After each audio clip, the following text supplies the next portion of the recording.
하나님께서 오늘 우리에게 주신 말씀 예레미야 20장 7절에서 13절 말씀입니다. 이제 제가 하나님의 말씀을 응독하겠습니다. 주님께서 나를 속이셨으므로 내가 주님께 속았습니다. 주님께서는 나보다 더 강하셔서 나를 이기셨으므로 내가 조롱거리가 되니 사람들이 날마다 나를 조롱합니다. 내가 입을 열어 말을 할 때마다 폭력을 고발하고 화멸을 외치니 주님의 말씀 때문에 나는 날마다 치욕과 모욕거리가 됩니다. 이제는 주님을 말하지 않겠다. 다시는 주님의 이름을 외치지 않겠다 하고 결심하여 보지만 그때마다 주님의 말씀이 나의 심장 속에서 불처럼 타올라 뼛속에까지 타들어가니 나는 견디다 못해 그만 항복하고 맙니다. 수많은 사람이 수군거리는 소리를 나는 들었습니다. 예레미야가 겁에 질려있다. 너희는 그를 고발하여라.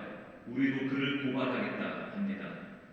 나와 친하던 사람들도 모두 내가 넘어지기만을 기다립니다. 혹시 그가 실수를 하기라도 하면 우리가 그를 덮치고 그에게 보복을 하자 합니다. 그러나 주님은 내 옆에 계시는 힘센 용사이십니다. 그러므로 나를 박해하는 사람들이 힘도 쓰지 못하고 쓰러질 것입니다. 이처럼 그들이 실패해서 그들은 영원히 잊지 못할 큰 수치를 당할 것입니다. 만군의 주님은 의로운 사람을 시험하시고 생각과 마음을 감찰하시는 분이십니다.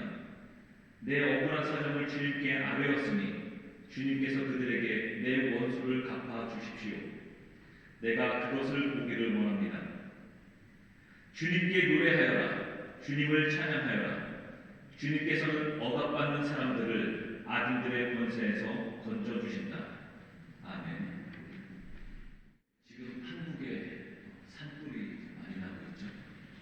네, 한국을 위해서 산불 진화 작업을 위해서 같이 또 기억하고 관심을 갖고 기도하면 좋겠습니다. 이처럼 큰 화재가 발생을 하면은 사람들은 본능적으로 불을 피해 도망갑니다. 아주 자연스럽고 당연한 판단이죠. 불이 났는데 일부러 불길로 뛰어드는 사람은 없을 것입니다. 하지만 소방관은 불길을 뚫고 들어갑니다. 불이 두렵지가 않아서가 아니라 그곳에 남겨진 사람들을 구해야 하기 때문입니다. 예레미야는 마치 영적 소방관과 같았습니다. 사람들이 멸망의 불길 속으로 뛰어들고 있는데도 그들은 위험을 인지하지 못했습니다. 하지만 예레미야는 그 불길을 보고 외쳤습니다. 그 길로 가면 멸망한다. 도망쳐라. 예레미야는 사람들을 향하여서 이렇게 외쳤습니다. 그러나 사람들은 오히려 예레미야를 조롱하고 그가 실수하기만을 기다렸습니다. 우리는 예레미야 하면 고독과 눈물의 선지자라는 별명을 떠올립니다. 그는 평생을 독신으로 살며 많은 사람들이 가정을 통해 누리는 인간적인 행복조차 누리지 못했습니다. 또한 타협을 거부하는 강직한 예언만을 선포했고 백성들에게 배척당하고 혹독한 박해를 받았습니다. 그러나 예레미야가 고난 속에서도 사명을 포기할 수 없었던 이유는 단 하나였습니다. 하나님의 말씀이 그의 심장 속에서 불처럼 타올랐기 때문입니다. 그는 탄식하며 이렇게 말합니다. 이제는 주님을 말하지 않겠다. 다시는 주님의 이름으로 외치지 않겠다 하고 결심하여 보지만 그때마다 주님의 말씀이 나의 심장 속에서 불처럼 타올라 뼛속에까지 타들어가니 나는 견디다 못해 그만 항복하고 맙니다. 예레미야의 그 내적 갈등이 얼마나 컸는지를 알 수가 있습니다. 그는 자신이 겪는 고초와 고독보다도 하나님의 말씀을 전하지 않는 것이 더 고통스러웠던 사람이었습니다. 그렇다면 예레미야는 어떻게 해서 이렇듯 감당할 수 없는 뜨거운 열정을 가질 수 있었을까요? 예레미야는 남유다가 멸망하기 직전에 선지자로 하나님의 부름을 받았습니다. 이스라엘 백성에게 회개를 촉구하는 말씀을 전했습니다. 그러나 그의 사명은 결코 쉽지 않았습니다. 그는 하나님의 말씀을 충실히 전했지만 백성들과 지도자들에게 백척을 당하고 심한 고난을 받았습니다. 당시 대제사장 바스울은 성전의 총감독 역할을 맡고 있었습니다. 그는 신앙 지도자로서 백성들을 이끌어야 할 위치에 있었습니다. 예레미야가 성전 앞에서 하나님의 심판을 선포하자 대제사장 바스울은 분노했습니다. 결국 그는 예레미야를 때리고 착고를 채워서 성전 위쪽 근처에 가두었습니다.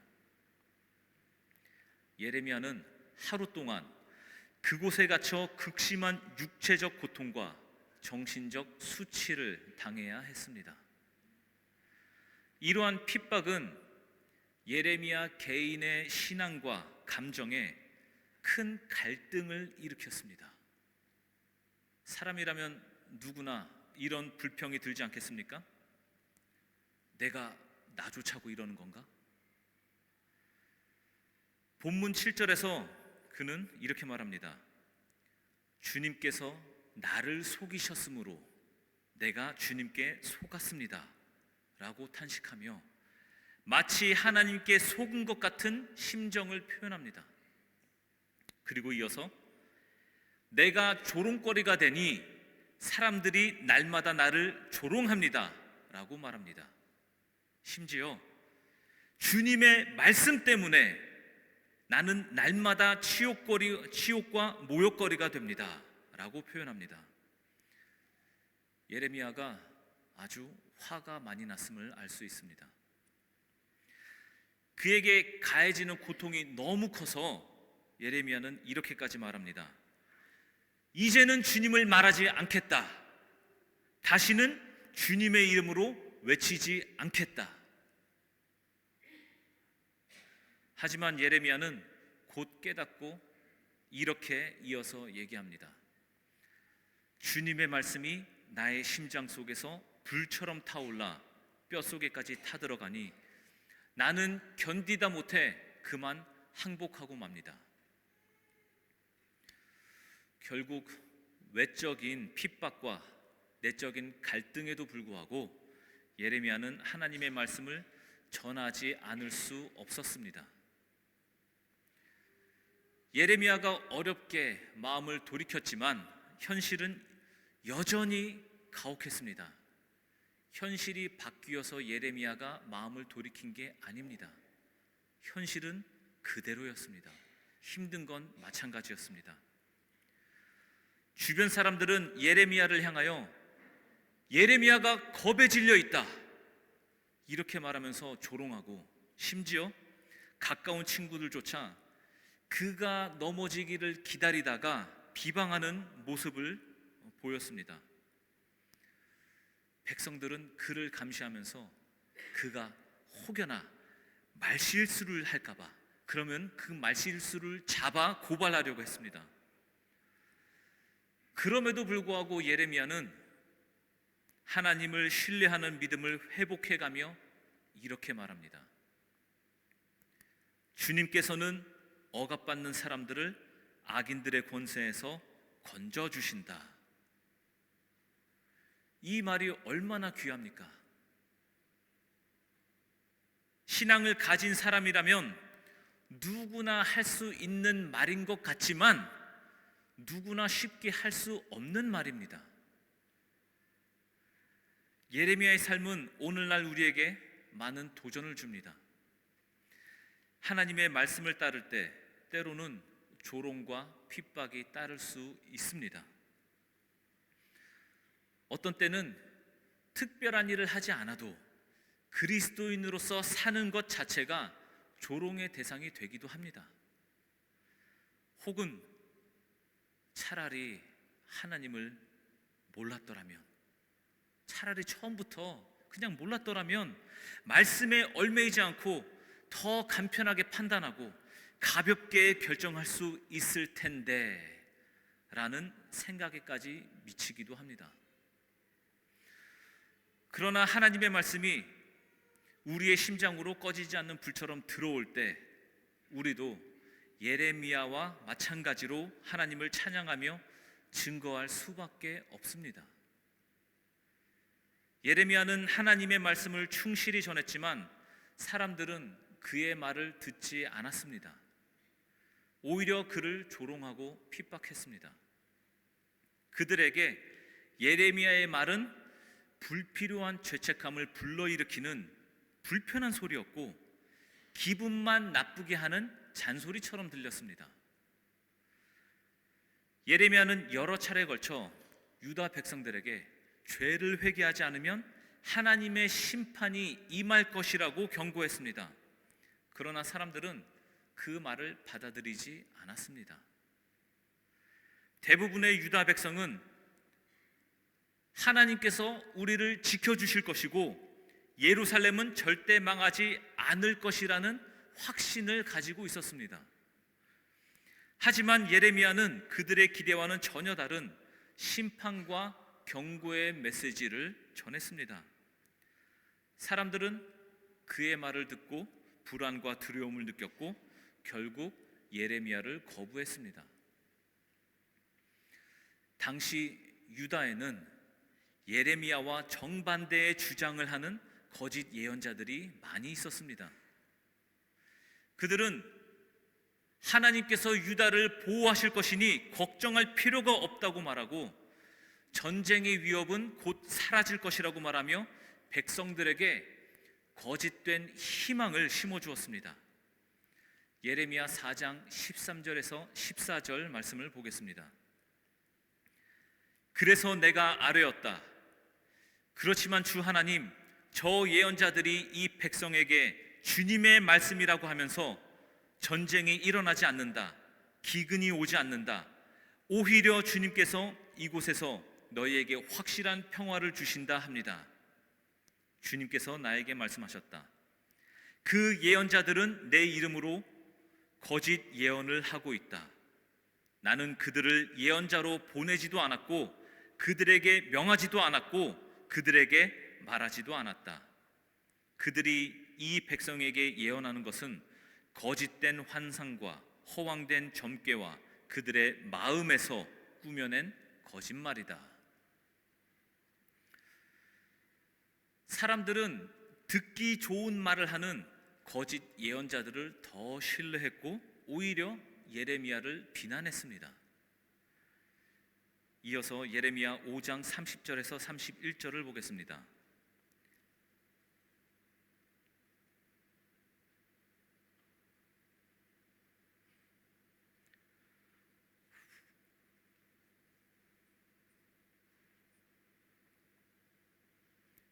지금 이 나라에는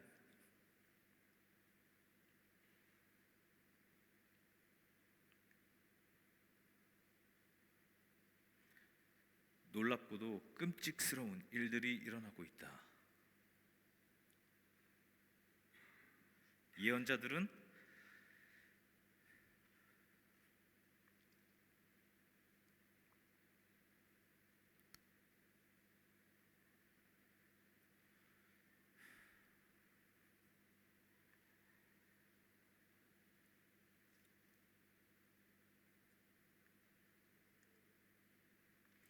지금 이 나라에는 놀랍고도 끔찍스러운 일들이 일어나고 있다.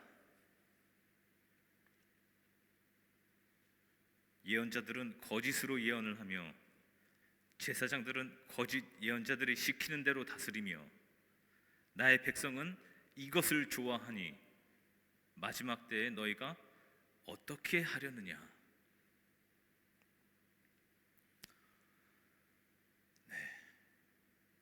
지금 이 나라에는 놀랍고도 끔찍스러운 일들이 일어나고 있다. 너희는 어떻게 할 것이냐?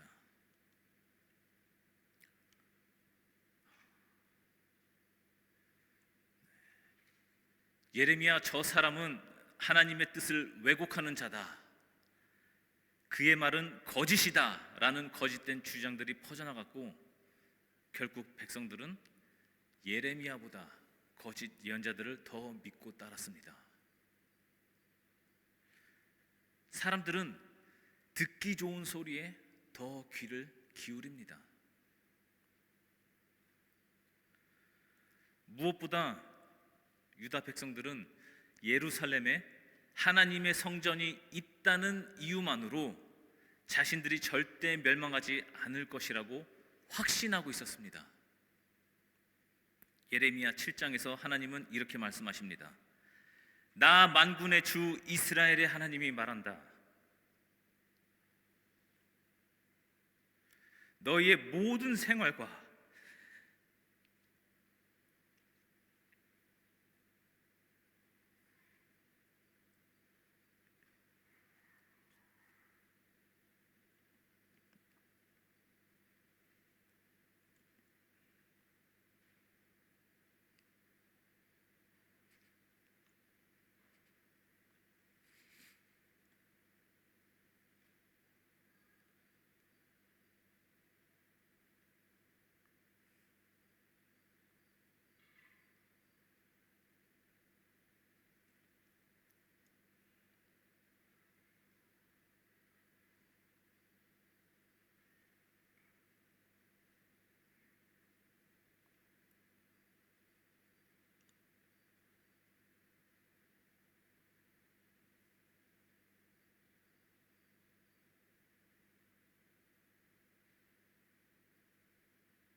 너희의 모든 생활과 행실을 고쳐라. 그러면 내가 이곳에서 너희와 함께 머물러 살겠다. 이것이 주님의 성전이다. 이것이 주님의 성전이다. 주님의 성전이다 하고 속이는 말을 너희는 의지하지 말아라.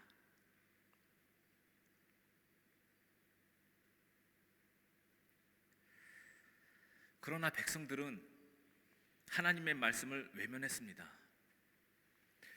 성전이 있는 한 자신들은 안전할 것이라고 생각했습니다. 이에 예레미야는 너희가 죄를 회개하지 않으면 성전도 무너질 것이다 라고 강하게 선포했습니다. 하지만 이 말은 백성들의 신앙과 자부심을 정면으로 부정하는 것이었고, 사람들은 예레미야를 신성 모독자로 여기며 더욱 거부했습니다. 결국 사람들은 자신들이 듣고 싶은 말만을 들었고 불편한 진리는 외면했습니다. 여기가 교회이다, 교회이다, 교회이다.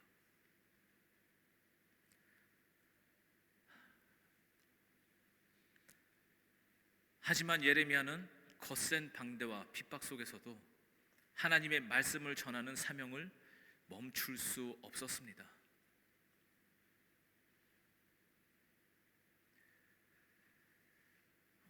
잠깐만요.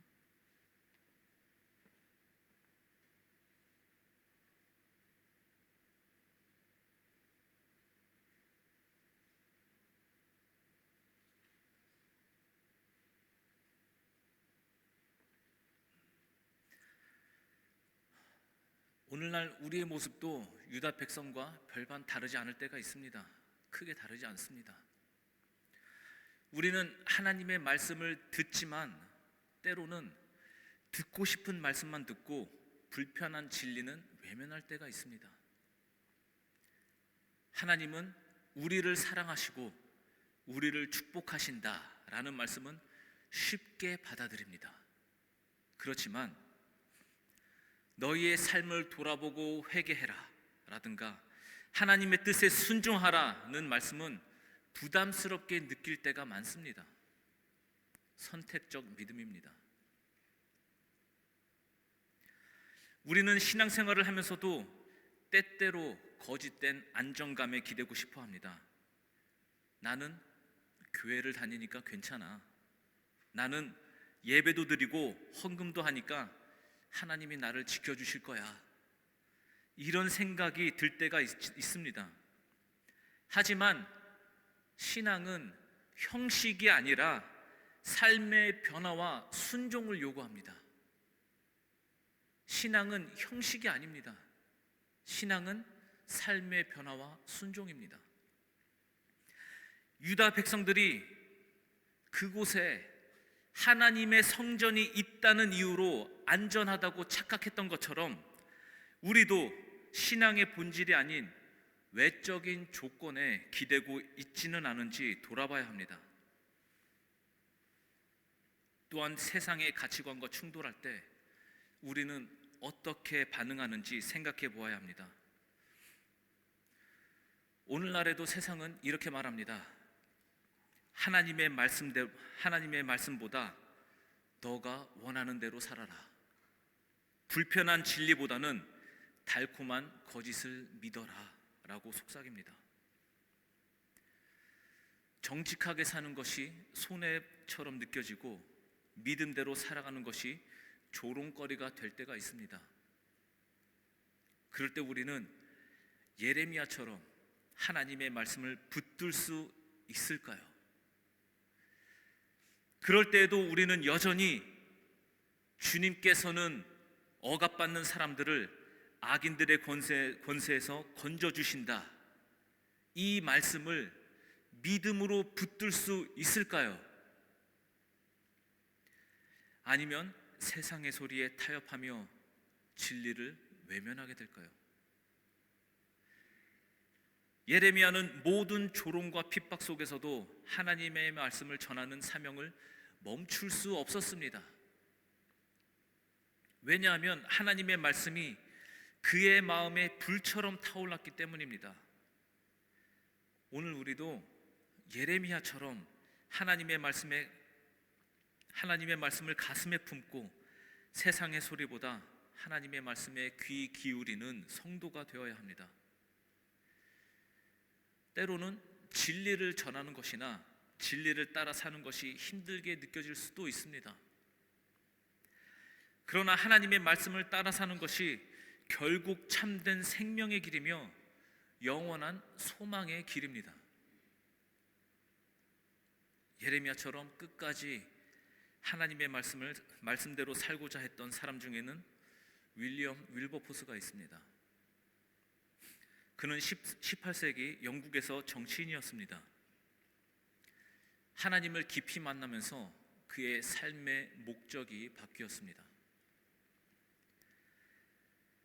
당시 영국은 노예제도를 통해 큰 경제적 이익을 얻고 있었습니다.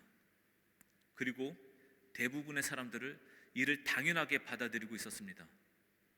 그러나 윌버포스는 모든 인간은 하나님 앞에서 동등하다는 성경의 가르침을 따르며 노예제 폐지를 위해 평생을 바쳤습니다. 하지만 그의 길은 결코 쉽지 않았습니다. 많은 정치인과 상류층은 그를 비웃었고 심지어 암살 위협까지 받았습니다. 모든 사람들이 노예제에 대해 예라고 말할 때 그는 혼자 아니요 라고 외쳤던 것에 대한 결과였습니다.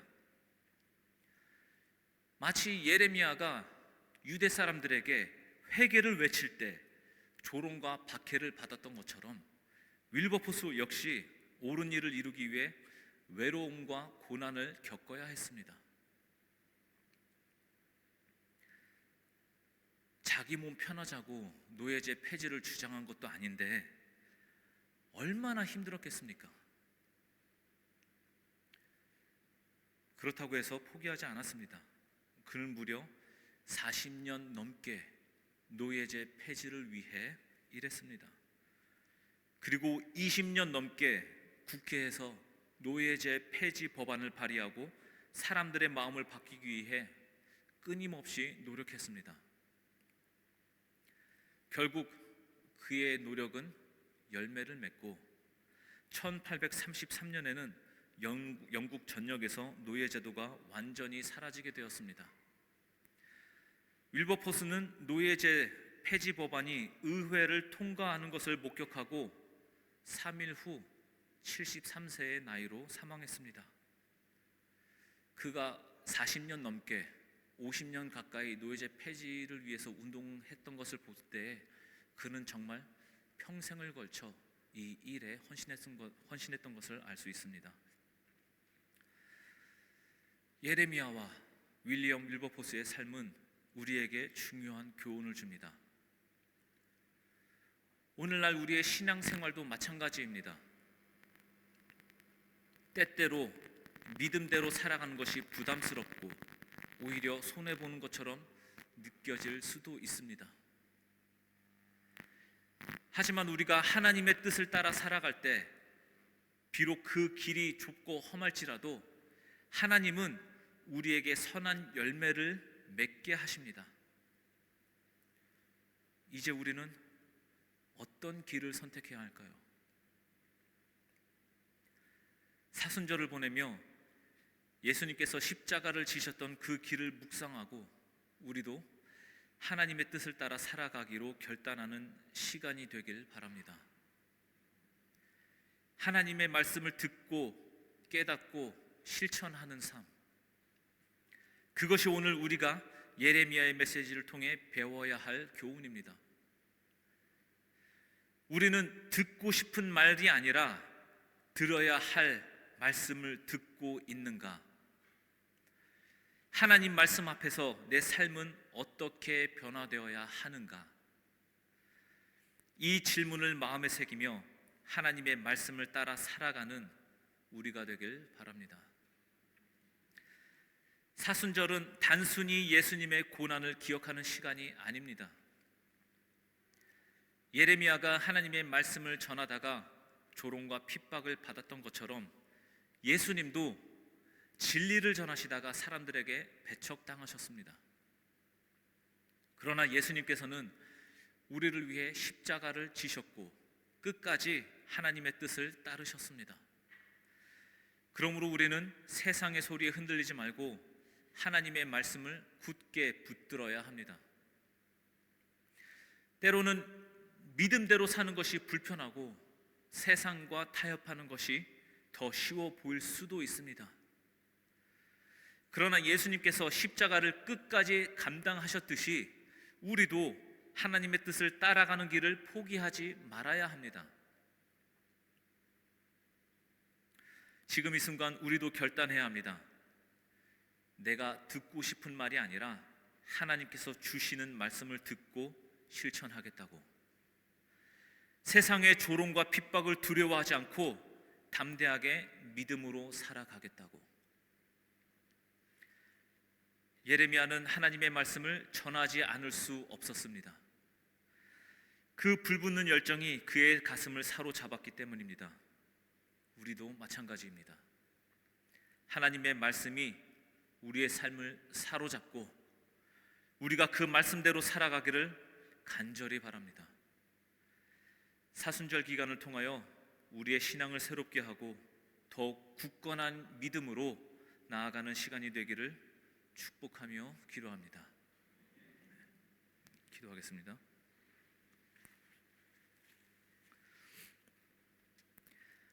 하나님 감사합니다.